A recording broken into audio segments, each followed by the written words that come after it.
بسم اللہ الرحمن الرحیم۔ السلام علیکم ورحمۃ اللہ وبرکاتہ۔ جملہ اراکین شورا اور تحریک منہاج القرآن کے تمام قائدین، کارکنان اور خواتین و حضرات میں سے تمام شرکاء، آپ کو تحریک منہاج القرآن کے ہیڈ کوارٹرز پر مرکزی شورا کے اس اجلاس میں شرکت پہ خوش آمدید کہتا ہوں۔ بہت خوشی ہوئی ہے کہ الحمدللہ تعالی آپ کے شورا کے اس اجلاس میں مجھے بتایا کہ حاضری شورا کے ممبران کی کوئی 533 کے قریب ہے، کوئی لگ بھگ اتنا بتایا انہوں نے، 550 کے قریب اراکین شورا یعنی تحریک منہاج القرآن کی پارلیمنٹ کے ممبر حاضر ہیں، تو سب کو بار دیگر خوش آمدید کہتا ہوں۔ اب مجھے یہ معلوم نہیں ہے کہ آپ کے اس اجلاس کا اس مرتبہ کیا ایجنڈا تھا اور کن کن موضوعات پہ آپ کی ڈسکشن ہو چکی ہے اور کن موضوعات پر آپ کی ڈسکشن ہونا باقی ہے۔ مجھے قطعی طور پہ اس کے بارے میں کوئی خبر نہیں، تو اس لیے میں آپ کے ایجنڈے کے حوالے سے تو کوئی بات نہیں کر سکتا۔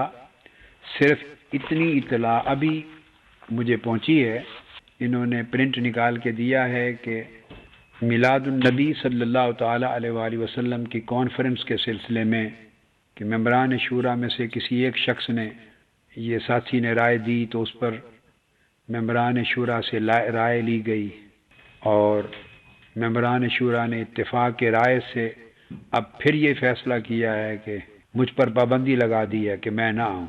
ممبران شورا میں سے معلوم نہیں کس نے رائے دی تھی، لیکن میں نے خود ناظم اعلیٰ سے کہا تھا کہ یہ کب تک آپ روکتے رہیں گے مجھے، اور مجھے آپ نے روک کے یہاں رکھا ہوا ہے اور اپنے آنے کے لیے بہت زوردار طریقے سے کہا، مگر انہوں نے سختی سے روک دیا اور اب فتویٰ شورا کا مجھے بھجوا دیا ہے، حالانکہ میری اپنی شدید خواہش تھی۔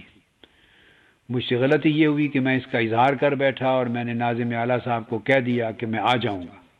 اگر نہ کرتا اور خاموشی سے عمل کر لیتا تو شاید کسی کو پتہ ہی نہ چلتا اور آ جاتا، مگر یہ کہ اجازت نہیں دی گئی۔ اللہ تبارک و تعالی آپ سب کا حامی و ناصر ہو، اس مشن کو کامیابی اور کامرانی سے ہمکنار کرے، منزل مقصود تک پہنچائے۔ آج سے چند دن قبل جو میری گفتگو ہوئی تھی، بڑی مفصل گفتگو ہوئی تھی ایم ایس ایم کی جو پارلیمنٹ کے ساتھ، وہ ایک اچھی گفتگو ہے، فکری، نظریاتی اور بہت سے امور جو تحریک کے حوالے سے موجودہ حالات کے تناظر میں ضروری تھے، تو وہ بڑی مفید گفتگو ہے۔ آپ سنیں گے انشاءاللہ اس پر تحریک کا جو آئیڈیولوجیکل سٹینس ہے اور موجودہ حالات جو اس وقت پریولنٹ حالات ہیں، کنٹمپریری سچویشن ملکی اور بین الاقوامی، اس کے ریفرنس میں جو بڑی امپورٹنٹ چیزیں میں نے کہی ہیں وہ آپ کے کام آئیں گی۔ آپ سارے اب آپ سنیں، بار بار سنیں اس سی ڈی کو اور پھر آگے بھی پہنچائیں اور سنائیں، وہ اس تحریک کا پورا فکر دیتی ہے وہ چیز۔ اب چند چیزیں اس وقت جو میرے ذہن میں آ رہی ہیں، اور یہ باتیں میں ان باتوں سے مختلف کرنا چاہتا ہوں جو کوئی 5-6 روز پہلے ایم ایس ایم کی پارلیمنٹ سے کر چکا ہوں۔ تحریک کا جو سٹینس ہے، تحریک کی جو فکر ہے اور ہمارا جو زاویہ نگاہ اور طرز عمل جو ہر ایک کو اپنانا چاہیے اور جس طریقے سے اپنا فرض ادا کرنا چاہیے، یہ بعض نئی جہتوں سے آپ کے سامنے آئے۔ لہذا آج کی گفتگو کا مواد چاہتا ہوں کہ اس سے ذرا مختلف ہو، جب آپ اس کو بھی سنیں گے اور اس کو، تاکہ مل کے پوری بات آپ کو کاملاً سمجھ میں آ جائے گی۔ آپ کو اس امر پہ توجہ کرنا اشد ضروری ہے، چونکہ آپ سب اراکین شورا ہیں اور آپ پوری تحریک کے نمائندگان ہیں، اور پھر آپ کی آواز تحریک کی آواز ہے۔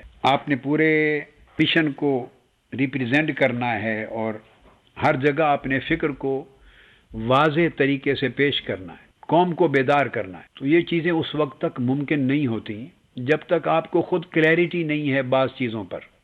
اس وقت جو صورتحال ہے پاکستان میں، اس کو اگر سامنے رکھیں تو آج کی بات میں اگر بعض پہلوؤں کے اعتبار سے تشنگی محسوس ہو تو وہ آپ کو پھر اس دوسری سی ڈی میں جو آج دے دیں گے آپ کو، اس کے ذریعے اس کا ازالہ ہو جائے گا۔ میں ریپیٹیشن نہیں چاہتا باتوں کا ہو جائے۔ تحریک منہاج القرآن کا جو نقطہ نظر ہے، خواہ دینی اور مذہبی ہو، روحانی اینگل سے ہو، خواہ سیاسی زاویہ نگاہ سے ہو، اور خواہ سماجی اور معاشرتی زاویہ نگاہ سے ہو، یعنی تین زاویہ نگاہ بنتے ہیں تحریک کے فکر کو، تحریک کے نقطہ نظر کو سمجھنے اور آگے پیش کرنے کے لیے، اور آپ کا جو امتیازی شان ہے اس کو اجاگر کرنے کے لیے۔ یا دینی اور مذہبی روحانی نقطہ نظر بنتا ہے، یا سیاسی نقطہ نظر بنتا ہے، یا سماجی اور معاشرتی نقطہ نظر بنتا ہے۔ اور پھر تین دائرے بن جاتے ہیں۔ یا تو آپ کا ذاتی بیہیویئر کا دائرہ بنتا ہے جو ون ٹو ون لوگوں کے ساتھ، پرسن ٹو پرسن آپ کی ڈیلنگ اور آپ کا بیہیویئر ہوتا ہے، جس سے لوگ آپ کی ذات کو، آپ کے فکر کو، آپ کے قول کو، آپ کے عمل کو ایک تحریک کا نمائندہ سمجھتے ہوئے ایویلویٹ کرتے ہیں، اسیس کرتے ہیں۔ تو آپ کا ذاتی دائرہ کار ہے۔ دوسری صورت بنتی ہے قومی دائرہ کار کی، کہ اس میں آپ معاملات کو کس طرح دیکھتے ہیں۔ تیسری صورت بنتی ہے بین الاقوامی دائرہ کار، کہ اقوام عالم میں آپ اپنی قوم کو یا ملت اسلامیہ کو یا پاکستانی قوم کو من حیث المجموع کیسی ریلیشننگ دیکھنا چاہتے ہیں۔ ان تمام پہلوؤں میں ایک بات ذہن نشین کر لیں کہ جب میں کہہ رہا ہوں تو اس سے مراد پوری تحریک منہاج القرآن اور اس کا ہر فرد ہے۔ ہماری سوچ کا تین طرز کی سوچوں کے ساتھ کھلا ٹکراؤ ہے، یاد رکھ لیں۔ ہم ٹکراؤ اور تصادم کے قائل نہیں ہیں، مگر تین سوچوں کے ساتھ ہمارا ٹکراؤ اور تصادم ہے۔ یعنی ہم اتنے کلیئر ہیں کہ ہماری سوچوں کا تین سوچوں کے ساتھ ہم آہنگی نہیں ہو سکتی، اور وہ تین سوچیں، ایک کنزرویٹزم ہے، تنگ نظری، نہ ہماری سوچ میں تنگ نظری آ سکتی ہے، نہ آنی چاہیے، اور نہ تنگ نظری پر مبنی سوچوں کے ساتھ ہماری ہم آہنگی ہو سکتی ہے۔ اور جب میں کہہ رہا ہوں کہ ہمارا ان سوچوں سے ٹکراؤ ہوا ہے، اس کے مراد اس سے لڑائی کرنا نہیں ہے کسی سے، صرف سوچ کا امتیاز بتا رہا ہوں۔ آئیڈینٹیٹی آپ کی آئیڈیالوجی کی، آپ کی تھاٹ کی، آپ کی فلسفی، آپ کا وے آف تھنکنگ، اس کی یعنی ان تین سوچوں کے ساتھ اس کی مطابقت نہیں ہے، اس سے امتیاز ہیں، آئیڈینٹیفائیڈ ہیں۔ ایک تو کنزرویٹزم، تنگ نظری، خواہ وہ کسی بھی شکل میں ہو، وہ تنگ نظری مذہبی بھی ہو سکتی ہے، وہ فرقہ واریت بن جائے، سیکٹیرینزم ہو جائے، اور لوگ بحیثیت امت کے سوچنے کے وہ فرقوں اور مسالک کے دائرے میں اپنے آپ کو بند کر کے سوچیں۔ سنیوں کی یہ رائے ہے، شیعوں کی یہ رائے ہے، دیوبندیوں کی یہ رائے ہے، اہل حدیثوں کی یہ رائے ہے، ہم مقلدوں کی یہ رائے ہے، غیر مقلدوں کی یہ رائے ہے۔ تو یہ جو مکاتب فکر ہیں، ان کے دائروں میں اپنے آپ کو تنگ کر کے، تو وہ تنگی ہر سوچ پر، جب آپ قومی سطح پہ سوچیں، امت کی سطح پہ سوچیں، تو وہ سوچ آپ کی پوری فکر کے اوپر حاوی ہو جائے، محیط ہو جائے۔ یہ سیکٹیرینزم کی ایک شکل ہے، یہ کنزرویٹزم کی ایک شکل ہے، تنگ نظری کی ایک شکل ہے سیکٹیرینزم میں۔ اسی طرح یہ شکل بھی ہے کہ آپ جو موجودہ دور کے حالات کے تقاضے اور زمانے ہیں، ان کو اور دینی اقدار ان کو آپس میں جوڑتے، برج اپ نہیں کر رہے، اور اپنے آپ کو آئسولیشن میں رکھنا چاہتے ہیں، اور نئے دور کے تقاضوں کے ساتھ اپنے آپ کو انٹیگریٹ نہیں کرنا چاہتے۔ تو یہ جو آئسولیشن کی سوچ ہے، یہ بھی کنزرویٹزم ہے، تنگ نظری ہے، ہماری سوچ میں یہ بھی نہیں ہے۔ اور ایک اپروچ ہوتی ہے دین کی تعبیر میں، وہ بھی تنگ نظری کی اپروچ ہوتی ہے دین کی تعبیر میں، کہ اس میں اوپننیس نہیں ہوتی، آپ کے اندر وسعت نہیں ہوتی، جو وسعت قرآن نے دی ہے، جو حضور علیہ الصلوۃ والسلام کی سنت نے دی ہے۔ آقا علیہ السلام نے جس وسعت کی تعلیم دی ہے، اس وسعت کا فقدان، ذہن اور دل و دماغ تنگ ہو جاتے ہیں سوچنے میں۔ تو دینی مسائل کی تشریح بھی اسی تنگ نظری سے ہوتی ہے، احکام کی تشریح تنگ نظری سے ہوتی ہے، معاملات کی تشریح تنگ نظری سے ہوتی ہے، اپنا طرز عمل، دوسروں کے ساتھ بیہیویئر، یہ سارا تنگ نظری کے ساتھ ہوتا ہے، خواہ گھریلو زندگی ہو خواہ باہر کی زندگی ہو۔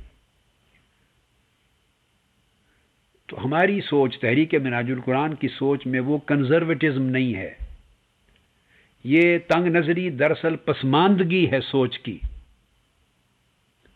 حضور علیہ الصلوۃ والسلام کی بعثت اور تمام انبیاء علیہ السلام کی بعثت انسانیت کو تنگ نظری سے باہر نکالنا تھا، نیرونیس سے اوپننیس کی طرف لانا تھا، وسعت عطا کی آقا علیہ الصلوۃ والسلام نے۔ تو تحریک منہاج القرآن اس وسعت کی آئینہ دار ہے جس کا اشارہ رب العالمین میں ملتا ہے۔ اللہ تبارک و تعالی نے اپنی ربوبیت کو ربوبیت عامہ کہا ہے، عوالم کا رب ہے، جس کا اشارہ رحمت للعالمین میں ملتا ہے، جس کا اشارہ نذیرا للعالمین میں ملتا ہے، جس کا اشارہ ارسلت الی الخلق کافہ میں ملتا ہے، جس کا اشارہ یا ایھا الناس انی رسول اللہ علیکم جمیعا میں ملتا ہے، اے نسل بنی آدم میں تم سب کی طرف اللہ کی رسالت لے کے آیا ہوں۔ ہمیشہ یاد رکھیں، اس کو پریکٹیکلی اپلائی کرنا ہے۔ آپ کو بہت سے لوگ ملیں گے، اور یہ بات ذہن میں رکھیں کہ یہ صرف مذہبی لوگوں میں ہی تنگ نظری نہیں پائی جاتی، سیاسی لوگوں میں بھی تنگ نظری ہوتی۔ آپ پاکستان کا نقشہ آپ کے سامنے ہے، جو کچھ پاکستان میں ہو رہا ہے سیاسی عمل میں، سیاسی جماعتوں کے مابین، یہ بہت سارا تنگ نظری کی پیداوار ہے، ان کے اندر وسعت نظری ہے ہی نہیں، اور تانا دیتے ہیں صرف دینی اور مذہبی لوگوں کو۔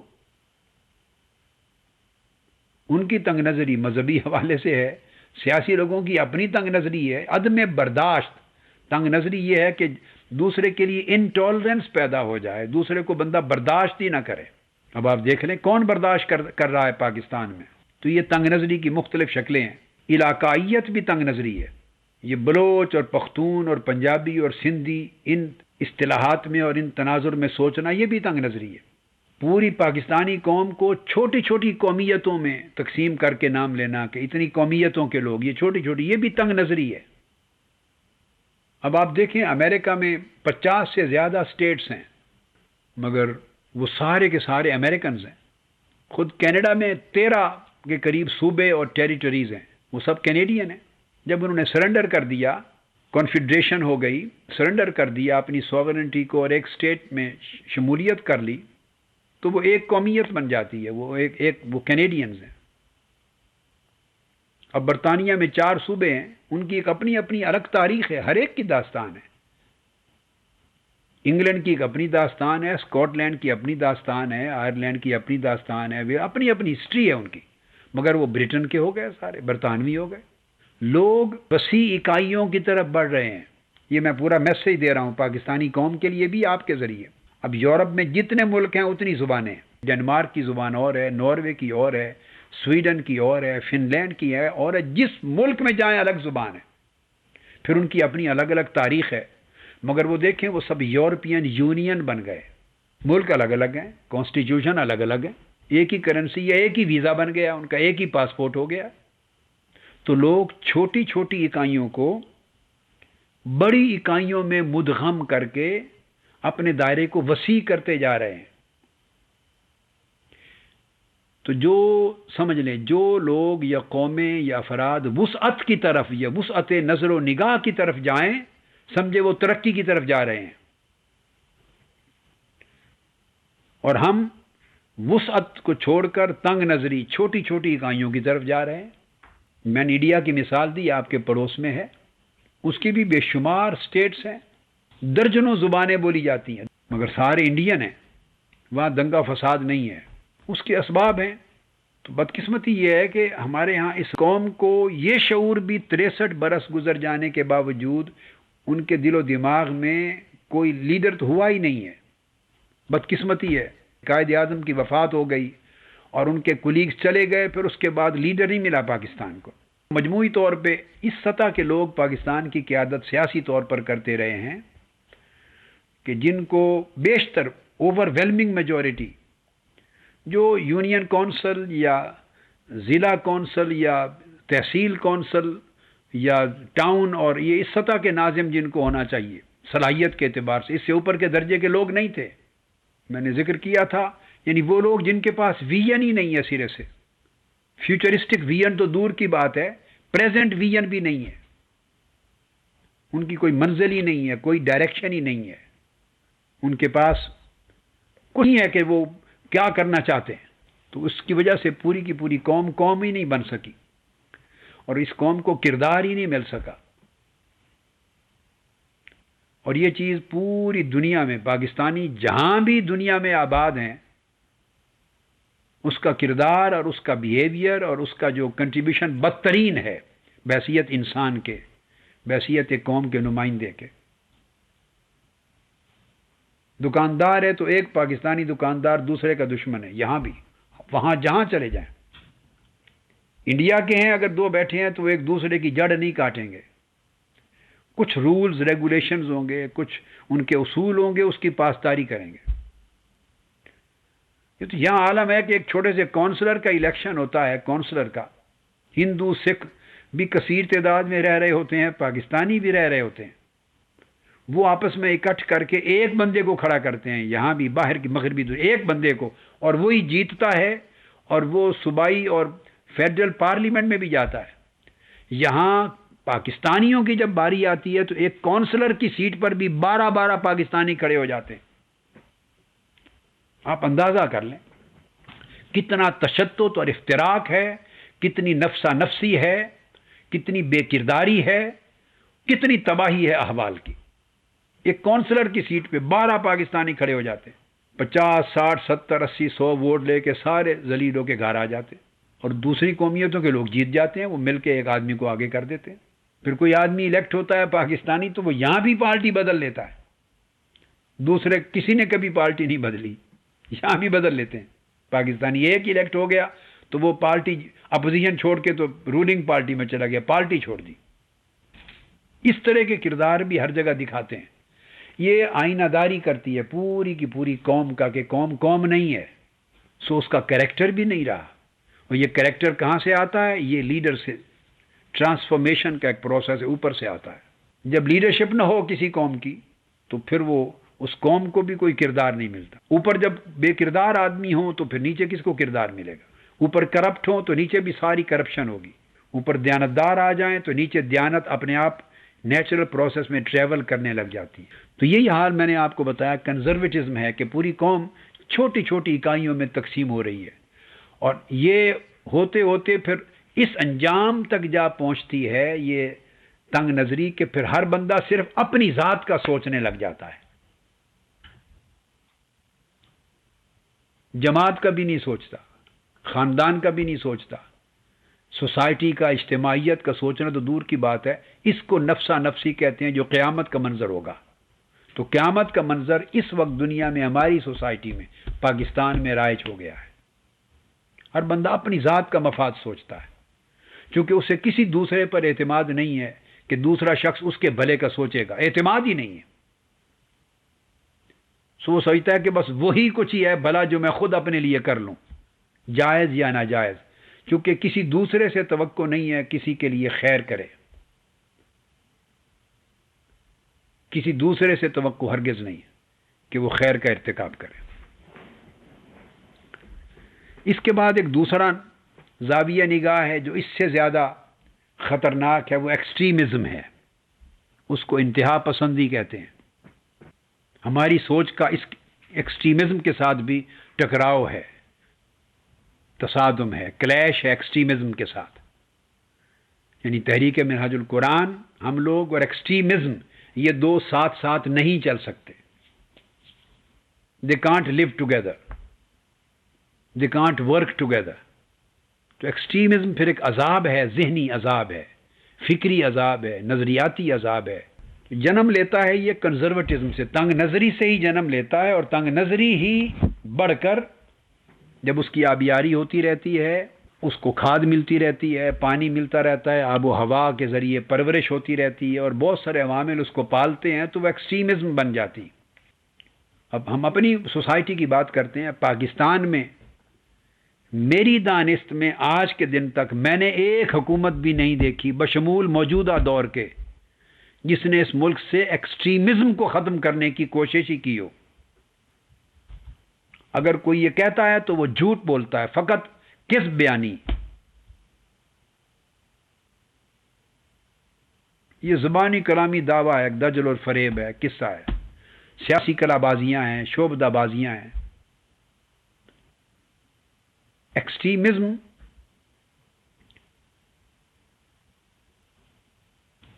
مذہبی ایکسٹریمزم بھی اور سیاسی ایکسٹریمزم بھی، علاقائی ایکسٹریمزم بھی، مختلف شکلوں میں۔ اس وقت تو مذہبی ایکسٹریمزم ملک میں پورا عذاب بنا ہوا ہے، اور ہم جنگ لڑتے ہیں پاکستان میں تیسرے مرحلے کے خلاف، جس کا نام ٹیرورزم ہے۔ وہ دہشت گردی ہے، ملیٹنسی ہے، ٹیرورزم ہے، دہشت گردی ہے۔ تو ٹیرورزم تو ہوتی ہے جب ایکسٹریمزم بندوق اٹھا لیتی ہے، جب انتہا پسندی اپنی مسلح ہو جائے اور گولی بندوق چلائے اور تلوار چلائے، تو وہ ٹیرورزم کہلاتی ہے۔ تو جب تک اس نے ہتھیار نہیں اٹھایا تھا اس وقت تک تو آپ نے اس کو پالا ہے، اور میں تو اور کچھ نہیں تو کم سے کم پچھلے 30 سال سے دیکھ رہا ہوں پاکستان میں، پورے 30 سال جو میرا مشاہدہ ہے، یہاں ہر قسم کی ایکسٹریمزم کو ہمیشہ پالا گیا ہے، اس کی پرورش کی گئی ہے، اور آج کے دن تک اس کی پرورش ہوتی ہے۔ صرف ان لوگوں کو اس وقت مارتے ہیں جو ان کو کاٹنے لگتے ہیں، جب ان کو ڈستے ہیں تو اس وقت مارتے ہیں ان کو۔ ایک کو مار دیا تو نسل سانپوں کی ساری تھوڑی ختم ہو جاتی ہے، کئی اژدہا بن چکے ہوتے ہیں، جو ڈستا ہے اسی کو مارتے ہیں۔ اور یہ جو لڑائی ہوتی ہے ٹیررزم کے خلاف، یہ پاکستان میں ہو رہی ہے، اور بین الاقوامی طور پہ بھی میں ہمیشہ کہتا ہوں، ویسٹرن تھنکرز کو بھی کہتا ہوں، تھنک ٹینکس کو، امریکہ میں بھی میں نے کہا، خود واشنگٹن ڈی سی میں UN کے لوگ، ان کے بڑے ٹاپ کے لوگ ملے جو پوری ورلڈ وائڈ ٹیررزم کے چیئرمین ہیں، ان کی مانیٹرنگ ٹیم کے چیئرمین ہیں UN کے، جو پوری دنیا میں ٹیررزم کی مانیٹرنگ کرنے والے لوگ، آفیشلز، ان کا وفد مجھے ملا، ان کے چیئرمین ہیں، اور اسٹیٹ ڈپارٹمنٹ کے لوگ آ کے ملے، اور مختلف نمائندگان آ کے، گورنمنٹ کے، وائٹ ہاؤس کے سارے، اور انگلینڈ میں بھی بڑے ذمہ داران لوگ ملتے ہیں۔ جہاں بھی کوئی ملتا ہے تو یہ باتیں میں ان ساروں سے کہتا ہوں، یہ نہیں کہ صرف آپ کو کہہ رہا ہوں، میں نے کہا ہے انہیں کہ مجھے تعجب ہے اس طریقہ کار پر کہ تقسیم کر دیا گیا ہے ٹیررزم کو، ایکسٹریمزم کو دو حصوں میں، یہ وائیولنٹ ایکسٹریمزم ہے اور یہ نان وائیولنٹ ایکسٹریمزم ہے۔ یعنی جو گولی بندوق چلائے وہ وائیولنٹ ایکسٹریمزم ہے، ٹیررزم ہے، اس کے خلاف آپ ایک نام نہاد لڑائی کرتے ہیں۔ اور جو نان وائیولنٹ ایکسٹریمزم ہے، یعنی جس سے وائیولنٹ ایکسٹریمزم نے جنم لیا ہے، اس کو آپ تحفظ دیتے ہیں، ان کو خوب کھلاتے پلاتے ہیں، ان کو تیار کرتے ہیں۔ یہی کھیل پاکستان میں ہو رہا ہے، اور پاکستان کے میڈیا نے کبھی یہ بات نہیں اٹھائی، نہ اٹھائے گا۔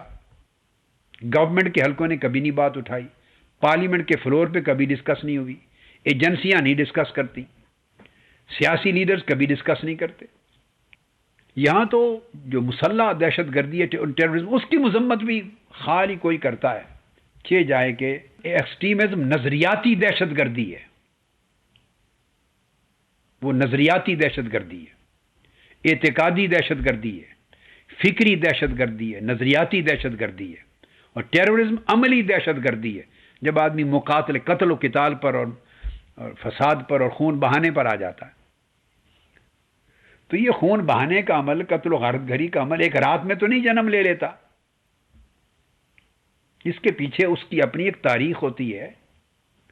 ایک بیج سے شروع ہوتا ہے درخت، تو پھر وہ اگتا ہے، پودا بنتا ہے، بنتا بنتا ایک درخت بنتا ہے، شاخیں لگتی ہیں، پھل پھول آتے ہیں، پھر پھل لگتے ہیں، پھر پھل پکتے ہیں، اس کو آپ کاٹتے ہیں، جب پھل لگ جاتا ہے اس کے اوپر تو وہ ٹیررزم بنتی ہے، وہ دہشت گردی تو پھل ہے، ایکسٹریمزم کا پھل ہے دہشت گردی۔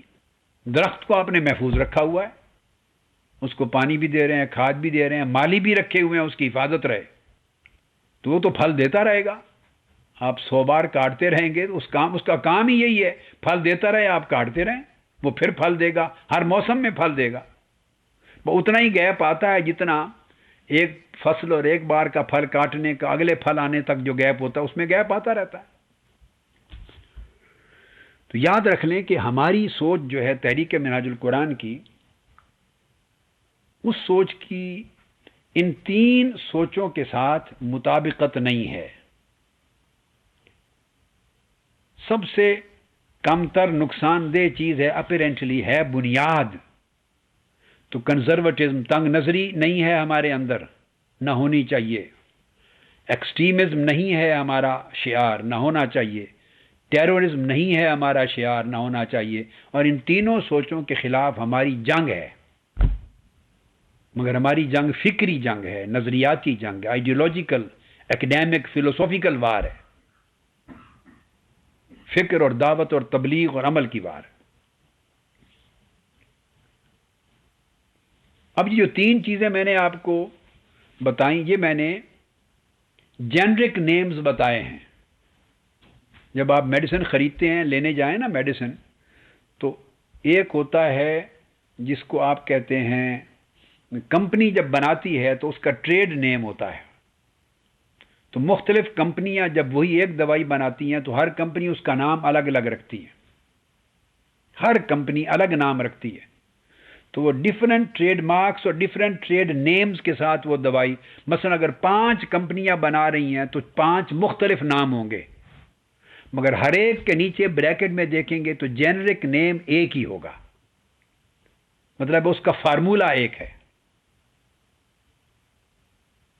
اب میں ایک اگلا سٹیپ جو بول رہا ہوں وہ یہ کہ جو میں نے 3 لفظ بولے یہ جنرک نیم ہیں،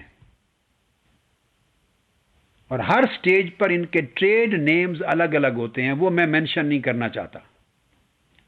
کنزرویٹزم کے بھی کئی ٹریڈ نیمز ہیں، کئی کمپنیوں نے الگ الگ بنا رکھے ہیں اور ہر ایک کے الگ الگ کئی نام ایگزسٹ کرتے ہیں۔ ایکسٹریمزم کے بھی ٹریڈ نیمز الگ الگ ہیں۔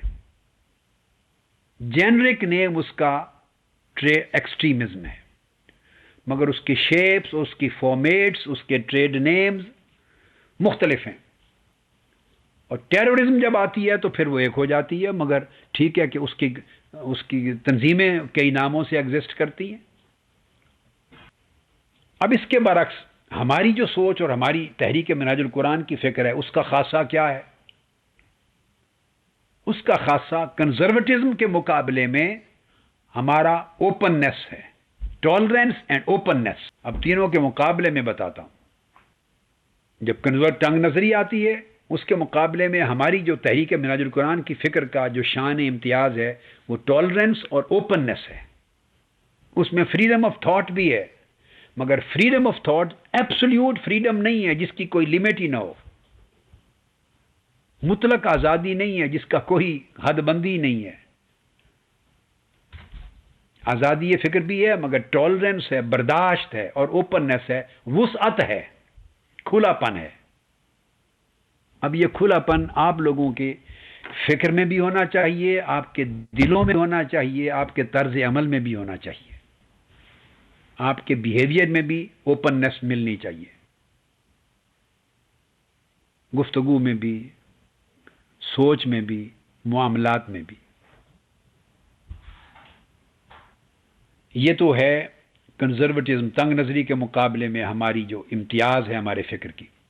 اب ایکسٹریمزم جو ہے انتہا پسندی، جب اس پر آتے ہیں تو وہاں ہمارا ترہ امتیاز ہماری سوچ کا ایکسٹریمزم کا وہ ماڈریشن ہے۔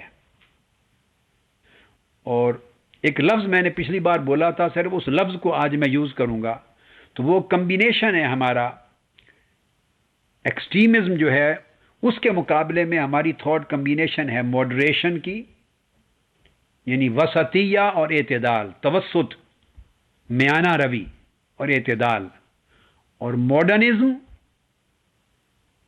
جدیدیت جس میں تحرک رہتا ہے، تحرک، اور ٹریڈیشنلزم روایت ہے، تسلسل ہے روایت کا، اور ریشنلزم اس میں تعقل اور تدبر بھی ہے، اس میں تسلسل روایت بھی ہے اور تعقل اور تدبر بھی ہے۔ تو انٹلیکچول کنٹینیوٹی ہے، انٹلیکچولزم ہے، ریشنلزم ہے، ماڈرنزم ہے، اور ماڈریشن ہے، اعتدال ہے، جدیدیت ہے، تعقل اور تدبر ہے، برداشت ہے۔ یہ ایکسٹریمزم کی نفی کرتی ہیں یہ چیزیں۔ تحریک منہاج القرآن کی فکر ان عناصر پر قائم ہے۔ اور پھر ٹیررزم آ جاتی، دہشت گردی۔ دہشت گردی کے خلاف جو ہمارا طرز عمل ہے اور ہم نفی کرتے ہیں کس طرز عمل سے، وہ اسپریچولزم ہے، صوفی ازم۔ جو اسپریچولزم ہے ہمارا، تصوف، روحانیت اور ہیومنزم، اسپریچولزم اور ہیومنزم، تصوف و روحانیت اور انسانیت، انسانی قدروں کی پاسداری، یعنی ہماری جو ایمبوڈیمنٹ ہے، ہماری پوری فکر وہ ایک متحرک روحانیت کے ساتھ ایمبوڈیمنٹ ہے، ہماری نشو و نما ہوتی ہے اور اس کی تشکیل ہے ہماری متحرک روحانیت کے ساتھ۔ تو یہ ہماری تحریک کے فکر اور نظریہ کی خاصیتیں ہیں، اور یہ امتیاز ہے جب ہم کمپیئر کرتے ہیں۔ اور ایک بات میں نے ایک حصہ چھوڑ دیا، وہ میں نے پچھلی گفتگو اس پر تفصیل سے کر لی تھی جب میں نے ایکسٹریمزم کی بات کی تھی، سیکولرسٹ ایکسٹریمزم کی، ایبسولیوٹ سیکولرزم، وہ ایک اور فکر ہے۔ میں نے اس کی گفتگو پچھلی بار کی تھی، تفصیل میری اس گفتگو میں سنیں جو ایم ایس ایم کے حوالے سے میں نے کی، مگر اس کو آپ ایڈ بھی کر سکتے ہیں اس وقت امتیازی فکر کے امتیازات کے حوالے سے، کہ ایک بہت بڑی تباہی اور ہلاکت جو اس وقت کھائے جا رہی ہے سوسائٹی کو، وہ ایبسولیوٹ سیکولرزم ہے۔ ایبسولیوٹ سیکولرزم، اس کو مذہب، ایک نیا مذہب بن گیا ہے، لا مذہبیت مذہب بن گیا ہے، لا دینیت خود ایک مذہب اور دین بنا دیا گیا ہے، اور صبح و شام اس کا پرچار ہو رہا ہے مختلف شکلوں میں، الیکٹرانک میڈیا پر اور مختلف ذرائع سے۔ لا مذہبیت اور لا دینیت، یہ ایبسولیوٹ، اس کو ایبسولیوٹ ماڈرنزم بھی کہہ سکتے ہیں اور ایبسولیوٹ سیکولرزم بھی کہہ سکتے ہیں۔ ہمارا فکر اس سے بھی پاک ہے۔ بدقسمتی یہ ہوئی ہے کہ اگر آپ تاریخ میں جائیں، یہ پروسیس آپ سمجھ لیں چند صدیاں پہلے شروع ہو گیا تھا تفریق کا، عالم اسلام اور عالم مغرب میں جو ایک تقسیم ہونی شروع ہوئی، ورنہ اگر ایسی بات نہ ہوتی تو عالم اسلام اور عالم مغرب اٹسیلف، اس کی کوئی تقسیم ہی نہیں ہونی چاہیے تھی، عالم انسانیت ہونا چاہیے بس۔ تقسیم یہ ہو گئی کہ جو عالم اسلام نے شکست کھائی اور زوال پذیر ہوا، اسلامک ورلڈ آہستہ آہستہ زوال پذیر ہوئی، اس نے عقل، سائنس اور نالج کو چھوڑ دیا۔ انٹلیکٹ، سائنس اور نالج، سائنس نالج کو ہی کہتے ہیں، اس میں تمام اقسام آ جاتی ہیں۔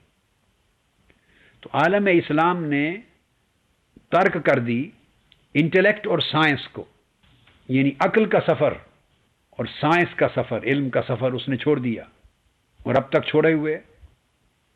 آپ آج بھی دیکھ لیں اپنے پاکستان کو اور مسلم ورلڈ کو کہ کتنا پرسنٹ بجٹ آج بھی ایجوکیشن پہ خرچ ہوتا ہے، سائنس پر، ٹیکنالوجی پر، ہیلتھ پر، پرٹیکولرلی سائنس اور نالج پر کتنا پرسنٹیج خرچ ہوتی ہے۔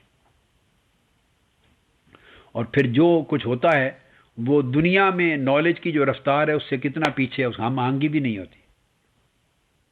جو پولیٹیکل انجینئرز ہیں اور اس سوسائٹی کے سوشل انجینئرز، اس کو سٹرکچر کرنے والے سوسائٹی کو، اور اس کی پوری فارمیٹس بنانے والے، اور اس کو ایک راستہ بنانے والے، اور سٹینڈرڈز نام نہاد وضع کرنے والے، آج بھی ان کے ہاں کوئی اہمیت اور کوئی ذمہ نہیں ہے، کوئی مقام سائنس کا، نالج کا۔ اور اب آگے چلتا ہوں عالم اسلام اس میں کمزور ہو گیا، سائنس میں، نالج میں، انٹلیکٹ میں کمزور ہوتا چلا گیا، اور عالم مغرب نے جہاں وہ ترقی کر رہا تھا رفتہ رفتہ ان علوم میں، اس فیلڈ میں، اس نے اپنا ترک کر دیا، اسپریچویلٹی کو، روحانیت کھو دی۔ بے شک وہ مسلمان نہیں تھے، ان کا اپنا مذہب تھا، مسیحیت تھا، مگر انہوں نے اپنی سوسائٹی سے، میں نے پچھلی بار سمجھایا تھا آپ کو کہ مذہب کو نکال دیا، ایکسٹریم سیکولیرٹی کی طرف چلے،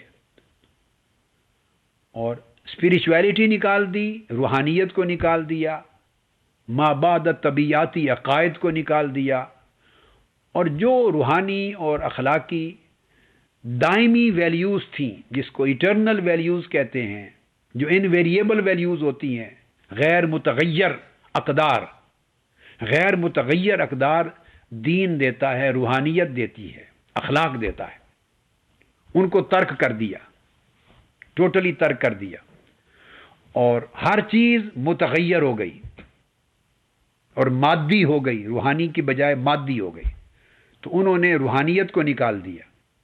عالم مغرب جوں جوں ترقی کرتا چلا گیا تو روحانیت نکلتی چلی گئی، دینی قدریں اور روحانیت، اسپریچویلٹی ختم ہوتی گئی۔ عالم اسلام جوں جوں زوال پذیر ہوتا گیا، اس سے انٹلیکٹ، نالج، سائنس نکلتی چلی گئی، اور ہوا یہ کہ اسی کے ساتھ اسلام کی جو قوت تھی، غلبہ تھا نالج کا، علم کا، وہ سیاسی غلبہ بھی ختم ہوا، تقسیم ہو گئی، علم بھی نہ رہا، سائنس کی ترقی کا سفر بھی ختم ہو گیا، اور مغرب ترقی پذیر ہوتا چلا گیا، تو اس کی ترقی پذیری نے عالم اسلام کو مروب کر دیا، اور جب مروبیت ہوتی ہے تو پھر آدمی جس سے مروب ہوتا ہے اس کی ہر اچھی بری چیز کو آئیڈیل سمجھ کے لینا شروع کر دیتا ہے۔ جو دور کسی کے غلبے کا ہو تو وہ پھر اس کو اپنایا جاتا ہے، اس کی ہر بات کو، اس کی ہر چیز کی مارکیٹ میں ویلیو ہوتی، اس کے خریدار ہوتے ہیں لوگ۔ جب وہ زوال پذیر ہو جاتا ہے اور اس کی جگہ دوسرا طبقہ لے لیتا ہے، ویسٹ نے جو جگہ لے لی عالم اسلام کی، تو پھر اس کا سکہ رواں ہو گیا۔ تو نتیجہ یہ ہوا کہ جو جو چیزیں مغرب نے ترک کی تھیں، پھر اس سے مروب ہو کر عالم اسلام نے بھی وہ چیزیں ترک کرنا شروع کر دی۔ تو عالم اسلام سائنس پہلے چھوڑ چکا تھا، علم پہلے چھوڑ چکا تھا، عقل کا سفر پہلے چھوڑ چکا تھا، پھر مغرب سے مروب ہو کر اور اس کے زیر اثر اس نے روحانیت بھی چھوڑنی شروع کر دی۔ اب وہ اپنی بقا، عالم اسلام اور یہ مسلمان ملک جو ہے نام نہاد، وہ اب اپنی بقا اس میں سمجھتے ہیں کہ ہم مذہب کو چھوڑ دیں، دین کو چھوڑ دیں۔ اب یہ مغرب کی اندھی تقلید ہو رہی ہے، یہ دین کی ایٹرنل ویلیوز کو چھوڑ دیں۔ یہ چیزیں مغرب کی کمزوریاں ہیں، اس کی سوسائٹی کی کمزوریاں ہیں۔ سائنس، ٹیکنالوجی اور ماڈرنٹی اور ڈیولپمنٹ، یہ اس کی خوبیاں ہیں۔ تو جو کمزوریاں ہیں اس سکے کو بھی عالم اسلام نے ایسا قبول کیا کہ آج موسٹلی الا ماشاء اللہ حکمران، دانشور، اینکرز، ڈسکس کرنے والے، اوپینین میکر، سارے اسی سکے کو لے کے آگے چلا رہے ہیں، اور انڈائریکٹلی دین اور مذہب کے خلاف ایک مسلسل مہم جاری، ایمان اور عقیدے کو کمزور کرنے کے لیے ایک مہم جاری، دائمی غیر متغیر قدروں کو ختم کرنے، اس تصور کو مٹانے کے لیے ایک مہم جاری۔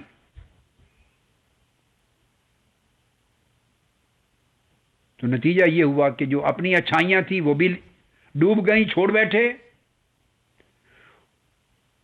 اور جو مغرب کی برائیاں تھیں ان کو بھی اپنا لیا،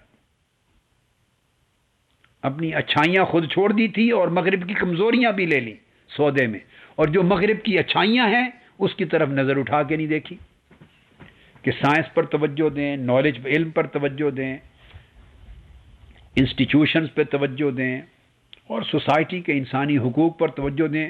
وہ تو کنسیپٹ ہی نہیں، نہ ترقی رہی، دنیاوی ترقی بھی نہ رہی، اور روحانی اقدار بھی نہ رہی۔ ہر طرف سے ہم اس وقت تہی دامن اور محروم ہو گئے، اور اس وقت جیسے اندھے کو کچھ نہیں سوچتا، بس اس کو سوچے بغیر ایک ہی ذہن پہ چیز سوار ہے کہ جو ویسٹ کا کلچر ہے، جو ویسٹ کی زبان ہے، وہی حق ہے، بس اسی میں ترقی ہے، اسی میں بقا ہے، بس اب سب کچھ بیچے جا رہے ہیں، اپنی آئیڈینٹی بھی ختم، ریلیجس سینکٹیٹی ختم، کلچرل آئیڈینٹی ختم، نہ ہماری کوئی تہذیب رہی، نہ ثقافت رہی، نہ دین و مذہب کی کوئی اساس رہی، نہ روحانیت کی کوئی اساس رہی۔ گویا ہم سیلف ریجیکشن پر آ گئے اور سیلف ہیومیلیشن پر آ گئے۔ سیلف ریجیکشن کہتے ہیں اپنے آپ کو رد کر دینا، ہم اپنے آپ کو رد کر چکے ہیں من حیث القوم، اور سیلف ہیومیلیشن اپنی تذلیل کر رہے ہیں، چونکہ اپنی انفرادیت ختم کر دی، آئیڈینٹی ختم کر دی اپنی، بلکہ اب اس کے خلاف بولتے ہیں کہ کیا تشخص ہوتا ہے، کیا آئیڈینٹی ہوتی ہے، اس کے بھی خلاف۔ ایک دن میں نے پروگرام سنا کسی بہت بڑے ٹی وی چینل پر، وہ چند قسطوں میں تھا، یہ بحث اس نے شروع کرائی ہوئی تھی کہ کیا ہمیں پہلے پاکستانی ہونا چاہیے یا پہلے مسلمان ہونا چاہیے۔ آخر جب ہم پاکستانی ہیں تو یہ کیا ضرورت ہے کہنے کی کہ مسلمان، تو پہلے پاکستانی ہی ہونا چاہیے یا مسلمان ہو۔ یہ بحثیں گویا اسلام مسلمان ہونا اور پاکستانی ہونے میں گویا ایک تضاد ہے، اس میں بھی ترجیحات بنا رہے ہیں۔ تو ہم چلے گئے ہیں سیلف ریجیکشن پر، سیلف ہیومیلیشن پر، ذاتی تذلیل پر اور ذات کی نفی پر۔ اس کی وجہ سے کوئی قوم نہیں رہی ہے۔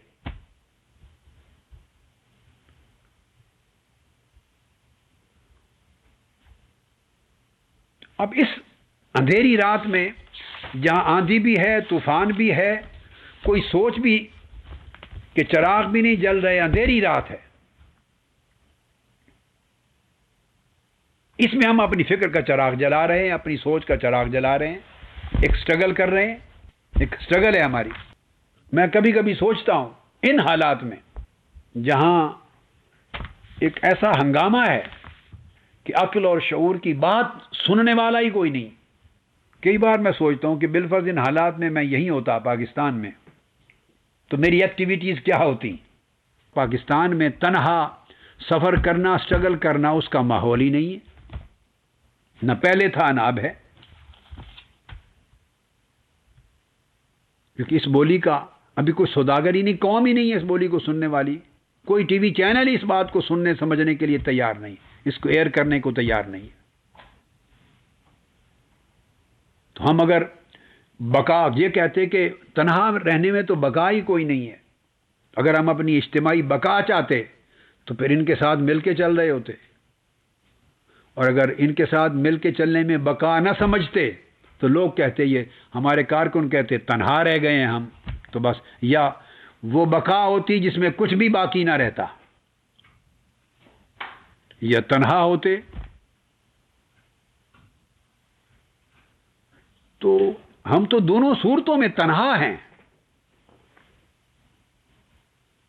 جب کسی کی بولی سننے سمجھنے والا نہ ہو، اور قوم، بدقسمتی یہ ہے کہ جس قوم کو آپ اندازہ کر لیں بجلی نہیں مل رہی، جس قوم کو آٹا نہیں مل رہا، جس قوم کو پانی نہیں ملتا صحیح صاف ستھرا، روزگار جس کو نہیں مل رہا، بجلی نہیں ملتی، بل آ رہا ہے، چینی نہیں ملتی، کبھی آٹا اور گندم نہیں ملتی، کبھی سی این جی نہیں ملتی، کبھی پیٹرول نہیں ملتا، گیس اسٹیشن پہ پرابلمز ہیں، جان محفوظ نہیں ہے، مہنگائی آسمان پر ہے۔ اگلے دن میں نے ایک معروف شخصیت ہیں ان سے ٹیلی فون پر بات ہوئی تو وہ کہنے لگے کہ وہ عالم جہاں جس ملک میں اب دال 200 روپے کلو ہو جائے، یہ مجھے ایک پروفیسر ہیں اور ڈاکٹر ہیں، بڑے نامور ملک کے، ان سے میری بات ہو رہی تھی، تو بتائیں کہ کیا کوئی آدمی کس طرح زندہ رہے۔ پہلے ایک وقت تھا ایک غریب آدمی کا سہارا دال تھی، اور محاورہ تھا چلو بھئی اور کچھ نہیں تو دال روٹی تو مل ہی جائے گی نا۔ اب دال 200، اسی طرح یہ ریٹ دال کا، ہاتھ سے اشارہ کر دیں ایسے۔ تو وہ کہنے لگے دال جس ملک میں 200 روپے کلو ملے اور سبزیاں خدا جانے نہ ملیں، کیا کچھ بھی نہ ملے، اور آپ دیکھتے ہیں کہ یہی آج یا 2 سال کے بعد یا اس سے پہلے جس دن الیکشن ہو، آپ دیکھ لیں گے یہی گھوڑا، یہی میدان، آپ کو ووٹ پڑھ کے پورا نظارہ سامنے آ جائے گا، انہی کو ووٹ مل جانے، انہی کو ووٹ مل جانے۔ دیکھ لیں آپ، اس قوم نے انہی کو ووٹ دینے، کسی کے 5-10% بڑھ جائیں گے، کسی کے کم ہو جائیں گے، بس مگر رہیں ادھر ووٹ۔ یہاں ایک سوال پیدا ہو سکتا ہے، آپ کہہ سکتے ہیں یا کوئی کہہ سکتا ہے کہ پھر کس کو دیں؟ یہ بھی ایک راستہ ہے کہ قوم ٹوٹل اس نظام کو اور اس پوری کی پوری قیادت کا جو پورا ایک تانا بانا ہے، ایک جو تماشا بنا ہوا ہے، ایک پورے کے پورے 17 کروڑ عوام کے خلاف یہ ساری سیاسی قیادت ایک سازش کا نام ہے، مسترد کر دیں، ووٹ ہی نہ دیں، نکلے ہی نہیں باہر ووٹ کے لیے، رد کر دیں۔ 5%، 10% اگر ٹرن آؤٹ ہو جائے گا، پوری قوم رد کر دے گی، پورا دنیا رد کر دے گی الیکشن کو، سمجھ آ جائے گی کہ تمام لوگوں کو من حیث الکل من حیث المجموع رد کر دیا ہے قوم نے، تو اس وقت کہیں گے کہ ہاں اس قوم نے کوئی شعوری فیصلہ کیا، کوئی شعور ان کو آیا ہے، جاگی ہے۔ وہ 30-35% کے درمیان ریٹ چلا آ رہا ہے، پرسنٹیج ووٹ کاسٹ کرنے کی طویل مدت سے، اوورال 30-35% کے درمیان کاسٹ ہوتے ہیں۔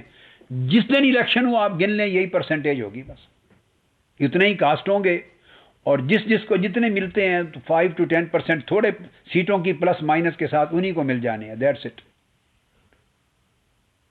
اس کا مطلب یہ ہے کہ قوم ان سے تنگ نہیں ہوئی۔ یہ آپ کے خیالات ہوتے ہیں بعض اوقات، جو درد مند لوگ ہیں، مخلص لوگ ہیں، انقلاب چاہتے ہیں، تبدیلی چاہتے ہیں، وہ جب ان کے اندر ایک آگ لگتی ہے حالات دیکھ کر، تو وہ ان کا اپنی ایک سوچ بول رہی ہوتی ہے کہ لوگ بہت تنگ ہیں۔ میری دانش میں لوگ کوئی تنگ نہیں ہیں۔ تنگ ہوتے تو محاورہ ہے تنگ آمد با جنگ آمد، تو وہ جنگ کے لیے اس نظام کے خلاف جنگ کر دیتے، باہر نکل آتے۔ اس نظام کے خلاف تو آج تک بولا ہی کوئی نہیں ہے۔ اگر آپ کہیں کہ رائے عامہ ہموار کرنے والے ٹی وی ہوتے ہیں، تو ٹی وی نہیں بولتا، ٹی وی بولے گا ہی نہیں، میڈیا نہیں بولے گا کبھی اس نظام کے خلاف، وہ اس نظام کا حصہ ہے، وہ کیوں بولے؟ سیاسی جماعتیں رائے عامہ ہموار کرتی ہیں، سیاسی جماعتیں نہیں بولیں گی، وہ اس نظام کا حصہ ہے، ان کی بقا اسی نظام سے ہے، اس نظام کی بقا ان سے ہے، ان کی بقا اس نظام سے ہے۔ تو یہ تو ستون ہے، سارے مل جل کے چل رہے ہیں، یہ سارا کچھ گرما گرم سارا کریں گے ایک کو اتارنے اور دوسرے کو لانے کے لیے، پھر اس کے بعد اسے اتارنے اور اس کو لانے کے لیے، اسی جونی چکر میں رہیں گے، اسی یہ جو بدی اور برائی کا جو چکر ہے اسی میں ہی رہیں گے۔ نظام کے خلاف کوئی نہیں بولا، اور نہ کوئی اور ادارہ بولے گا۔ بعض اوقات جن اداروں سے لوگ بڑی توقعات رکھ لیتے ہیں وہ بھی نہیں بولیں گے نظام کے خلاف۔ اگر قوم ایک نظام سے تنگ آ جائے تو پھر انقلاب کا آغاز ہوتا ہے۔ آپ کی ذمہ داری ہے کہ اس قوم کو آگاہ کرنا کہ تمہارا اصل دشمن یہ نظام ہے۔ قوم کو یہ آگاہی دینی ہے کہ یہ پورا کا پورا نظام دشمن ہے، آپ کا 17 کروڑ عوام کا اور پورے پاکستان کا یہ نظام دشمن ہے۔ اس نظام کو اٹھا کے سمندر میں غرق کرنے کی ضرورت ہے۔ اس نظام نے پوری کرپشن کو سپورٹ اور تحفظ دے رکھا ہے، اس نظام نے کرپٹ پارٹیوں کو تحفظ دے رکھا ہے، اس نظام نے وہ لوگ جو زیرو کے حقدار ہیں ان کو ہیرو بنا رکھا ہے۔ یہ نظام پوری قوم کو محروم کر رہا ہے۔ عوام جمہوریت یہ نام ہے مختلف، یہ فراڈ کے بہت بڑے نام ہیں اس ملک میں۔ کوئی اسلام کا نام یوز کرتا ہے، کوئی نظام کا نام یوز کرتا ہے، کوئی جمہوریت کا نام یوز کرتا ہے، کوئی عوام کا نام یوز کرتا ہے۔ یہ نام انہوں نے بنا رکھے ہیں، بدقسمتی سے دین و مذہب کو بھی اسی کھاتے میں ڈال رکھا ہے۔ استغفر اللہ العظیم، لا حول ولا قوت الا باللہ العلی العظیم۔ اللہ پاک محفوظ کرے اس شر سے۔ عوام آپ کے سامنے ہے کہ کئی لوگوں جو نااہل ہوئے الیکشن میں، جن کی ڈگریاں جعلی نکلی، وہ جا کے 3 مہینے کے اندر الیکشن جیت کے پھر آ گئے، سب وہی جیت کے آ گئے الیکشن۔ تو آپ کس طرح سوچتے ہیں کہ قوم ابھی انقلاب کے لیے تیار ہے؟ قوم نے تو انقلاب دشمنوں میں سے کسی ایک چھوٹے سے بت کو بھی ابھی رد نہیں کیا۔ سو آپ کس سٹیج پر کھڑے ہیں؟ شعوری انقلاب لانے کی سٹیج ہے، باقی باتیں مت سوچا کریں۔ اس قوم کو شعوری انقلاب کی ضرورت ہے، یہ سو چکی ہے قوم، اس کی غیرت کو جگانے کی ضرورت ہے، اس کی شعور کی آنکھ کھولنے کی ضرورت ہے۔ وائے ناکامی متائے کارواں جاتا رہا، اور کارواں کے دل سے احساس زیاں جاتا رہا۔ اس کو یہ احساس منتقل کرنا ہے، اور آپ کی جنگ اور آپ کی سٹرگل بہت مشکل سٹرگل ہے، اس لیے کہ جو میڈیا ہے وہ آپ کا ہم آواز نہیں ہے، وہ آپ کی آواز آن ایئر نہیں ہونے دے گا۔ یہ وہ دور ہے جس میں لوگ تین طرف سے تنخواہیں لیتے ہیں، تین تنخواہیں۔ قوم کو تو روزگار ایک طرف کی تنخواہ کا نہیں ملتا، تو جو مراعات یافتہ طبقہ ہے اور جن کے ہاتھ میں اقتدار ہے، جن کے ہاتھ میں رائے عامہ ہے، جن کے ہاتھ میں بڑی بڑی پوزیشن ہے، وہ تین چار طرفوں سے تنخواہیں لیتے ہیں۔ تو وہ اس نظام کی برکت ہے جو اتنا ان کو ملتا ہے، وہ کیوں مخالفت کریں گے اس نظام کی؟ ان کی ساری لڑائی آپس کی ہوتی ہے، حصے کی کمی بیشی کی، اور اب میری باری ہے اور اب آپ کی باری، آپ نے بہت کھا لیا اب ہمیں باری دے، بس اس کے سوا اور آگے کوئی نہیں۔ اس کے لیے دل مردہ ہو چکے ہیں، ہمارے دل مردہ ہو چکے ہیں، شعور مردہ ہو چکے ہیں، روحیں مردہ ہو چکی ہیں، حق اور باطل کی تمیز مٹ چکی ہے، اور دنیا کلیتاً آخرت کے اوپر غالب ہو چکی ہے۔ ضرورت اس امر کی ہے، میں اب اس کے روحانی ایسپیکٹ کی طرف اب آ رہا ہوں، ضرورت اس امر کی طرف ہے۔ اب وہ ایک اینگل رہ گیا تھا اپنی قوم سے آگے کے بعد، ہمارا بطور نیشنل انٹرنیشنل بین الاقوامی طور پہ جو ہمارا رابطہ، وہ ہمارا نقطہ نظر انٹیگریشن کا نقطہ نظر ہے۔ ہمارا ویو پوائنٹ یہ ہے کہ بھلائی عالم انسانیت کی سطح پہ سوچنی چاہیے، ہر ایک کا بھلا ہو اور پیسفل کو ایگزسٹنس ہو، گلوبل لیول پر، پوری دنیا کی سطح پر پیسفل کو ایگزسٹنس ہو، امن محبت اور آشتی کا ماحول ہو پوری دنیا میں، اور اقوام، معاشرے اور تہذیبیں اور ثقافتیں ایک دوسرے کو برداشت کریں، ڈائیلاگ کا کلچر ہو، میوچل انڈرسٹینڈنگ کا کلچر ہو۔ یہ ایجنڈا جو ہے پوری انسانیت کا ایجنڈا، یہ تاجدار کائنات صلی اللہ علیہ وآلہ وسلم کو دے کر بھیجا گیا تھا، جب فرمایا وما ارسلناک الا رحمۃ للعالمین، اور آپ نے اعلان فرمایا یا ایھا الناس انی رسول اللہ الیکم جمیعا۔ یہ ربوبیت الہیہ کا ایجنڈا ہے، یہ رسالت محمدی کا ایجنڈا ہے، یہ رحمت للعالمینی کا ایجنڈا ہے۔ نفرتوں کا خاتمہ ہونا چاہیے، انتہا پسندی کا خاتمہ ہونا چاہیے، اور آپ بھی محبت اور امن اور محبت اور روحانیت کے پیغامبر بن کے آگے بڑھیں، وحدت کی طرف بڑھیں اور تفرقہ اور تقسیم کو ختم کریں، برداشت کا ماحول بڑھائیں، عدم برداشت کا خاتمہ کرنے کی کوشش کریں۔ جس جہالت میں اور ہلاکت میں پوری قوم اور ہم ڈوبے ہوئے ہیں، اس ہلاکت سے باہر نکالنے کی کوشش کریں لوگوں کو۔ تو میں یہ عرض کر رہا تھا آخری حصہ، آخری بات گفتگو کا، کہ ہم روحانی طور پر بھی، ہمارے دل بھی مردہ ہیں، ہم سوئے ہوئے ہیں، بیدار نہیں ہیں، اور غفلت کی نیند کو موت کہتے ہیں، روحانی موت کہتے ہیں۔ ہم بیدار نہیں ہیں، اس لیے اصل زندگی جو دائمی زندگی ہے، اینڈ لیس ہے، ایور لاسٹنگ ہے، وہ ہماری نظر سے اوجھل ہے۔ حقیقت میں جس دن موت آئے گی تو موت سے بیداری کی آنکھ کھلے گی، موت بندوں کو بیدار کر دے گی، موت بندوں کو بیدار کر دے گی، اس لیے کہ زندگی میں اصل نفع نقصان جس کی سمجھ نہیں آ رہی ہمیں، ترجیحات دیگر گوں ہو گئی ہیں، اور ہمارا انجام کیا ہوگا، انجام سے ہم بے خبر ہیں، یہ سب غفلت کے نتائج ہیں۔ موت غفلت کے ان سارے پردوں کو اٹھا دے گی، تو جو آج نظر نہیں آ رہا وہ نظر آ جائے گا، آنکھوں کے سامنے ہوگا۔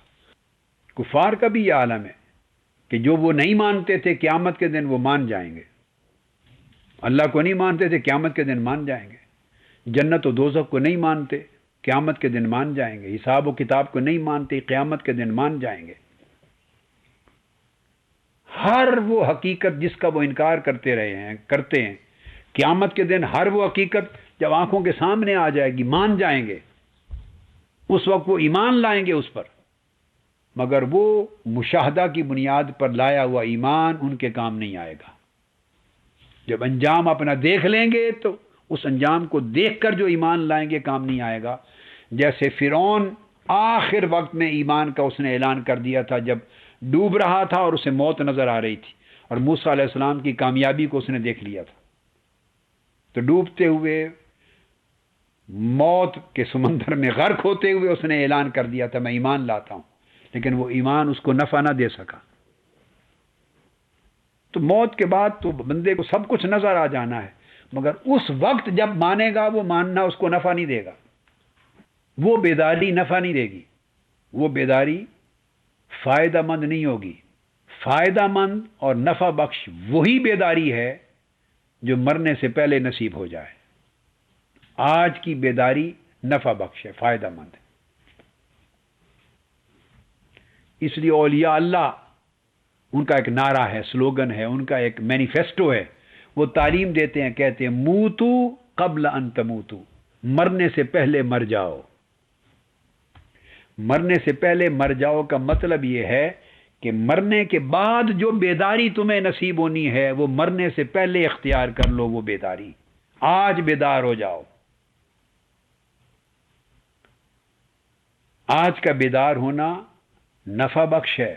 مرنے کے بعد کی بیداری کوئی نفع نہیں دے گی. اور آج کی بیداری کی علامت اور پہچان یہ ہے، سمپل. آپ کہیں گے کیسے پتا چلے کہ فلاں کو بیداری نصیب ہو گئی اور فلاں کو نہیں؟ ایک سمپل پرنسپل دے رہا ہوں. جیسے تکڑی ترازو ہوتا ہے، ہر آدمی آسانی سے تول سکتا ہے. بیداری کا معیار اور پیمانہ وہ کیا ہے؟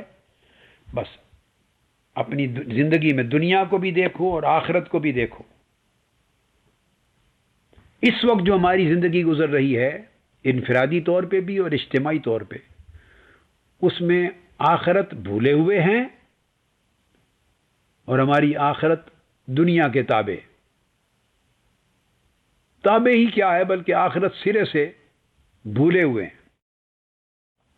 دنیا ہماری حکمران ہے، نفس حکمران ہے، شیطان حکمران ہے، خواہش دنیا حکمران ہے، بری مجلسیں بری صحبتیں حکمران ہیں، شہوتیں حکمران ہیں.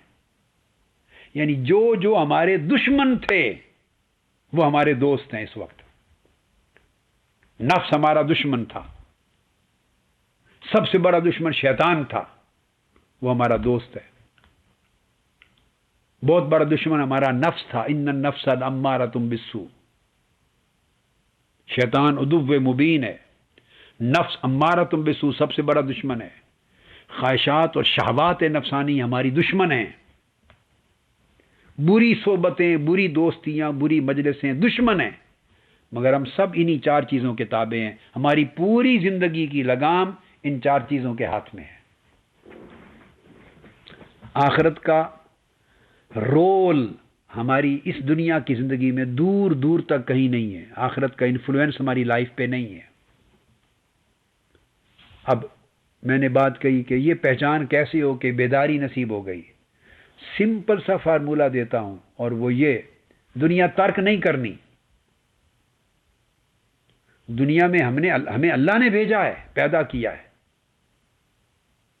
اور اسی نے زندہ رکھا ہوا ہے ابھی اس دنیا میں. یہ جو ایام حیات ہیں یہ اللہ کی طرف سے مقرر کردہ ہے، یہ امر الہی ہے. اور یہ ساری آزمائش اور امتحان کا دور ہی یہی ہے. تو دنیا سے بھاگنا نہیں، دنیا سے چھوڑنا، دنیا کو چھوڑنا نہیں ہے، بلکہ دنیا کو آخرت کے تابع کر دینا. بس یہ پرنسپل ہے. دنیا کے معاملے میں جو فیصلہ کرنے لگیں آخرت کو دیکھیں کہ آخرت یس کہتی ہے یا نو. آخرت یہ کام کرنے کی اجازت دیتی ہے یا منع کرتی ہے. بس دنیا کے ہر کام سے پہلے آخرت کے فیصلے کو دیکھیں. اگر اس کے نتیجے میں ہوگی تو کر ڈالیں، اگر اس نتیجے میں آخرت کا نقصان ہوگا تو باز رہ دیں. اگر آخرت کہے ہاں میں خوش ہوں اس کام کے کرنے سے، وہ دنیا کا کام کر لو، اگر آخرت کہے نہیں میرا نقصان ہوگا تو اس کام سے باز آ جاؤ. بس دنیا میں رہیں، دنیا کو اپنائیں، دنیا کو نبھائیں، مگر دنیا کے تمام معاملات تابع آخرت کر کے چلیں. دنیا کا ڈیسیژن آخرت سے لیں، دنیا کا ڈیسیژن آخرت سے لیں. بس یہ ایک ہی علامت ہے اور ایک ہی اس کا حل ہے. بس تھوڑا ڈائریکشن چینج کرنا پڑے گا، کام سارے ہوتے رہیں گے. تمام اولیاء کرام اس بات پہ متفق ہیں کہ کھانے پینے کا نام دنیا نہیں ہے، آخرت اس سے منع نہیں کرتی. اچھا پہننے کا نام دنیا نہیں ہے، اچھی سواری کا نام دنیا نہیں ہے، اچھے گھر کا نام دنیا نہیں ہے، اچھے رہن سہن کا نام دنیا نہیں ہے، آرام دہ زندگی اگر گزر رہی ہے اس کا نام دنیا نہیں ہے. آخرت نے الحمد سے والناس تک پورے قرآن میں ان تمام چیزوں میں سے کسی ایک چیز کو کہیں بھی اللہ پاک نے منع نہیں فرمایا. حتیٰ کہ اللہ پاک نے فرمایا دنیا کی جو زینتیں ہیں اللہ نے مقرر کی ہیں، ان زینتوں کو کس نے حرام کیا ہے؟ یہ زینتیں بھی منع نہیں ہیں. منع کیا چیز ہے؟ جو منافی آخرت کام ہے، یعنی اللہ کے جو اوامر اور نواہی ہیں، حلال اور حرام کا جو ضابطہ اللہ نے بنا رکھا ہے، جائز اور ناجائز کا، جس پر مدار آخرت ہے، بس ان احکام کی مخالفت یہ دنیا ہے. ہم نے اس اینگل سے جائزہ نہیں لیا، اور اگر ہم دنیا کو تابع آخرت کر دیں، کوئی فیصلہ کرنے لگیں. سیدنا امام حسن بصری رضی اللہ تعالیٰ عنہ اپنے مریدین کو اور اپنے تلامذہ کو ہمیشہ نصیحت کرتے کہ بیٹے اگر کوئی دوست بنانے لگو دنیا میں، کوئی دوست ہم نشین جس سے دوستی اور پیار کرنا چاہتے ہو بنانے لگو، تو سوچو اس کی دوستی آخرت میں کام آئے گی یا نہیں. بس اگر اس کی دوستی آخرت میں کام آنی ہے تو دوست بنا لو. اگر اس کی دوستی نے آخرت میں تمہیں کوئی نفع نہیں دینا تو بیکار کام ہے، مت اس کی دوستی بناؤ. کوئی اور تلاش کرو جس کی دوستی یہاں بھی اور آخرت میں بھی کام آئے. بس اس طرح اپنے بیسک طرز عمل کو اس طرح درست کرنا ہے کہ دنیا کو آخرت کے تابع کرنا ہے. دنیا اور آخرت کو رکھنا اکٹھا ہے، مگر اس طرح کہ آخرت مطبوع ہو، دنیا تابع ہو. آخرت کی پوزیشن لیڈر کی ہو، لیڈنگ رول ہو آخرت کے پاس، آخرت کے پاس لیڈنگ رول ہو، اور دل اللہ کی طرف راغب اور مسافر رہے اللہ کی طرف. دنیا کو استعمال کرنے کے دو طریقے ہیں. ایک یہ کہ دنیا آپ پر سوار ہو جائے، یہ طریقہ ہے، یہ اس وقت ہمارا چل رہا ہے. اور ایک یہ طریقہ ہے کہ دنیا آپ کی سواری بن جائے، آپ سوار ہو جائیں. بس صرف اتنا فرق پڑے گا کہ دنیا کو اپنے اوپر سوار نہ کرو، دنیا کی پیٹھ پر سوار ہو جاؤ. اور سواری ہمیشہ نیچے ہوتی ہے، سوار کے اوپر نہیں ہوتی. سو دنیا کو اپنے نیچے رکھو. اللہ نے دنیا آپ کے لیے پیدا کی ہے، آپ کو دنیا کے لیے پیدا نہیں کیا. دنیا آپ کی خدمت کے لیے، آپ کی ضرورت کو پورا کرنے کے لیے پیدا کی. آپ دنیا کے لیے نہیں پیدا ہوئے. دنیا آپ کی نوکری کے لیے، آپ کی سواری ہے، آپ اس کی پشت پر سوار ہوں، دنیا آپ کے تابع ہو، اس کی لگام آپ کے ہاتھ میں ہو، نہ یہ کہ آپ کی لگام دنیا کے ہاتھ میں ہو. بس اتنی چینج کرنی ہے اپنی زندگی. دنیا کی لگام آپ کے ہاتھ میں ہو.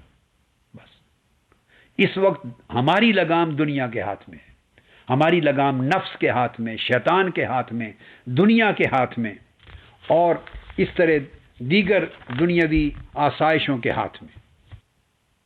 حضور سیدنا غوث العظم شیخ عبد القادر جیلانی رضی اللہ تعالیٰ عنہ فرمایا کرتے تھے اپنے مواعظ میں، وعظوں میں، فرماتے بیٹے کھردرا اور موٹا لباس پہننے اور روکھا سوکھا کھانے میں کوئی شان نہیں ہے.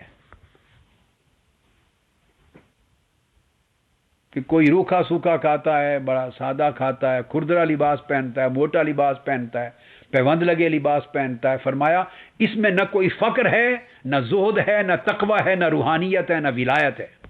یہ کوئی شان کی چیز نہیں. فرمایا شان اس میں ہے کہ تمہارا قلب زہد اختیار کر لے، تمہارا دل زہد اختیار کر لے۔ اور پھر میں انہی کی نصیحت پہ گفتگو ختم کروں گا۔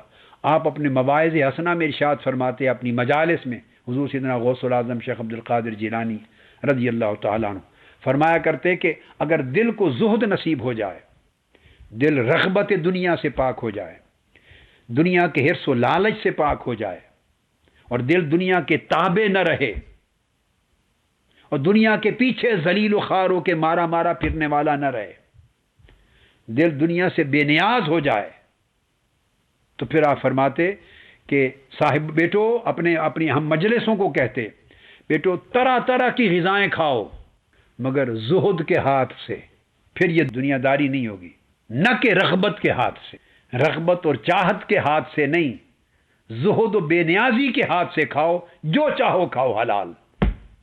یہ فقیری ہے۔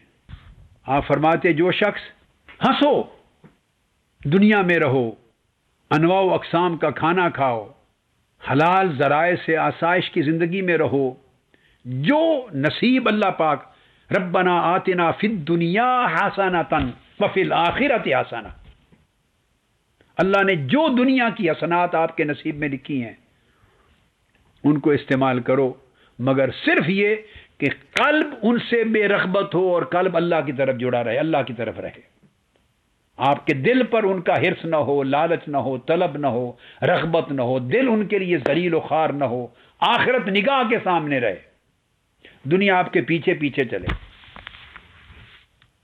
جس کا چہرہ آخرت کی طرف ہو جائے، دنیا سائے کی مانند اس کے پیچھے ہوتی۔ تو فرمایا اگر یہ کیفیت زہد کے ہاتھ سے بندہ کھائے تو بندہ کھانوں کے شر سے محفوظ ہو جاتا ہے، اچھے لباس کے شر سے محفوظ ہو جاتا ہے، اچھی رہائش گاہوں کے شر سے محفوظ ہو جاتا ہے، دنیا اور اس کے ماحول کے شر سے محفوظ ہو جاتا ہے، لوگوں کے ساتھ تعلقات کے شر سے محفوظ ہو جاتا ہے، کیونکہ احکام شریعت کے اور اوامر و نواہی اور آخرت جن کی پاسداری کر رہا ہے، یہ اس کے محافظ اور نگہبان بن جاتے ہیں، یہ اس کے گارڈ ہو جاتے ہیں، تو اللہ رب العزت بھی ان کی حفاظت کرتا ہے۔ آپ کے لیے یہ نصیحت اس لیے کی، اور آپ کے اوپر ان چیزوں پر عمل کرنا اور اس طرح اپنی زندگی میں انقلاب لانا، سوسائٹی کو بدلنے کے لیے ضروری ہے کہ آپ کی زندگی چشمہ انقلاب ہو، اس کے اندر روحانیت کا چشمہ پھوٹے، آپ کا فکر صاف اور خالص ہو، آپ کی نیتیں صاف اور خالص ہوں، عمل صاف اور خالص ہوں، اخلاق صاف اور خالص ہوں، عبادات اور معاملات صاف اور خالص ہوں، لوگوں کے ساتھ، انسانوں کے ساتھ برتاؤ صاف اور خالص ہو، اس میں شر نفس نہ رہے، شر شیطان نہ رہے، حسد نہ رہے، بغض نہ رہے، عناد نہ رہے۔ اور آپ غنیمت جانیں، جس تحریک سے وابستہ ہیں، یہ تحریک اس صدی کی تجدید کی تحریک ہے، اور اس صدی کی تجدید کی تحریک شرق تا غرب، عالم اسلام سے عالم کفر تک جہاں جہاں امت اور انسانیت آباد ہے، اس کی تجدید کا دائرہ سائبان کی طرح شرق تا غرب اللہ پاک نے وسیع فرما دیا ہے۔ اس عظیم تحریک کے ساتھ آپ وابستہ ہیں، اتنی بڑی خیر کا دروازہ اللہ نے آپ پر کھولا ہے، اتنی بڑی نعمت کے ساتھ آپ کو نوازا ہے، اتنی بڑی نعمت کے ساتھ نوازا ہے، سو اس نسبت کو غنیمت جانو، اور یہ کسی بندے کے بس کی چیز نہیں ہے، یہ صرف اللہ کا انعام ہے۔ ڈرتے رہا کرو تو کوئی معلوم نہیں دروازہ کس وقت وہ بند کر دے۔ فخر نہ کریں، غرور نہ کریں، تکبر نہ کریں، اسے اپنا حق نہ سمجھیں، جسے اللہ کے دین کی نوکری ملی ہے، جسے آقا علیہ الصلوۃ والسلام کے در اقدس کی چاکری ملی ہے، جو آقا علیہ السلام کا نوکر ہے، حضور کی آل کا، حضور کے اصحاب کا نوکر ہے، حضور کے دین کا نوکر ہے، وہ غنیمت جانے اللہ کی نعمت ہے، اس کا احسان ہے۔ خدا کا شکر ادا کریں کہ ہم اس راستے پر ہیں جو آقا علیہ الصلوۃ والسلام کے صحابہ کرام کے زہد و فقر کا راستہ تھا، ہم اس راستے پر ہیں جو اہل بیت نبوی کا راستہ تھا، مولا علی المرتضیٰ کا، سیدہ کائنات کا، سیدنا امام حسن مجتبیٰ کا، سیدنا امام حسین کا، امام زین العابدین کا، امام محمد الباقر کا، امام جعفر الصادق کا، ائمہ اطہار اہل بیت کا، اولیاء امت کا، مجتہدین امت کا، صلحاء کا، صالحین کا، فقراء کا، اللہ والوں کا راستہ ہے۔ یہ تحریک اس فکر اور اس راستے کا تسلسل ہے۔ امام اعظم ابو حنیفہ کا راستہ ہے، امام مالک کا، امام شافعی، امام احمد بن حنبل کا، حضور سیدنا غوث العظم کا، حضور خواجہ اجمیر کا، بہاؤالدین نقشبند کا، بابا فرید الدین گنج شکر کا۔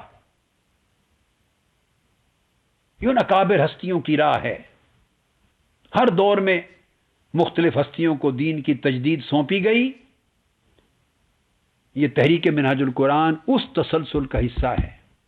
آپ پر اللہ کی بڑی نعمت ہے جو اس سے منسلک ہے، اور وہ دم غنیمت ہے جس کو یہ میسر ہے، یہ خدمت، یہ نوکری۔ کبھی اس میں غرور نہ آئے، تکبر نہ آئے، میں نہ آئے، عاجزی رکھیں، انکساری رکھیں۔ اور جب تک یہ دروازہ کھلا ہے، آپ کی نسبت ہے، زندگی کا دروازہ آپ پر کھلا ہے،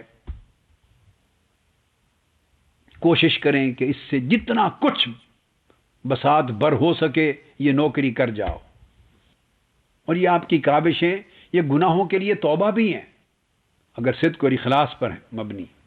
ان میں کاہلی نہ آئے، غفلت نہ آئے، نفس پرستی نہ آئے، تو یہ توبہ بھی ہیں، یہ طہارت بھی ہیں، آپ کو پاک صاف بھی کرنے والی ہیں، یہ اعمال صالحہ ہیں، حسنات ہیں، اور آخرت کو اچھا کرنے والی ہیں۔ اللہ تبارک و تعالی آپ پر اپنے فضل و کرم کو ہمیشہ قائم رکھے، اور اپنی حفاظت کا سایہ رکھے، اور حضور علیہ الصلوۃ والسلام کے نالین پاک کا سایہ رکھے، ہر قدم پہ آپ کو کامیابی اور کامرانی عطا کرے، اور آپ کے فہم کو کھولے، شرح صدر فرمائے، آپ سے بیش از بیش اللہ تعالیٰ خیر کے کام لے، اور توفیقات کے دروازے آپ پر کھول دے۔ مصطفی انقلاب اور اس قوم کی اور اس امت کے مقدر کی تبدیلی اللہ پاک جلد وہ وقت سامنے لے آئے، اور جتنے لوگ اس کوشش میں نچلی سطحوں تک یہ پیغام پہنچائیں، لگے ہوئے ہیں، مستعد رہیں، کاہل نہ ہوں، اور انقلاب کو دنوں اور مہینوں اور سالوں کے حساب سے مت ناپا کریں، کب آنا ہے، کب آنا ہے، کس مہینے میں آنا ہے، کتنے سال رہ گئے، ایسے نہیں ناپتے۔ یہ ایک عمل پہم ہے، ایک جد و جہد مسلسل ہے۔ انقلاب پانی کے چشمے کی طرح زیر زمین چلتا رہتا ہے، کبھی اوپر پہاڑ ہوتے ہیں، زمین پر پہاڑی خطے ہوتے ہیں، کبھی سخت پتھریلی زمین ہوتی ہے، کبھی نرم آتی ہے، انہی میں کسی جگہ نرم زمین جہاں مل جائے تو یکلخت پانی زور مارتا اور چشمہ پھوٹ پڑتا ہے۔ تسلسل کے ساتھ جد و جہد رہے تو کوئی معلوم نہیں کہ کس وقت اچانک چشمہ پھوٹ پڑے۔ اللہ رب العزت کی رحمت سے مایوس نہیں ہوتے، تسلسل رکھتے ہیں اپنے کام میں، استقامت کے ساتھ جد و جہد کرتے ہیں، اور ہر روز یہ سمجھ کے اتنی محنت کرتے ہیں کہ شاید زندگی کا آخری دن ہو۔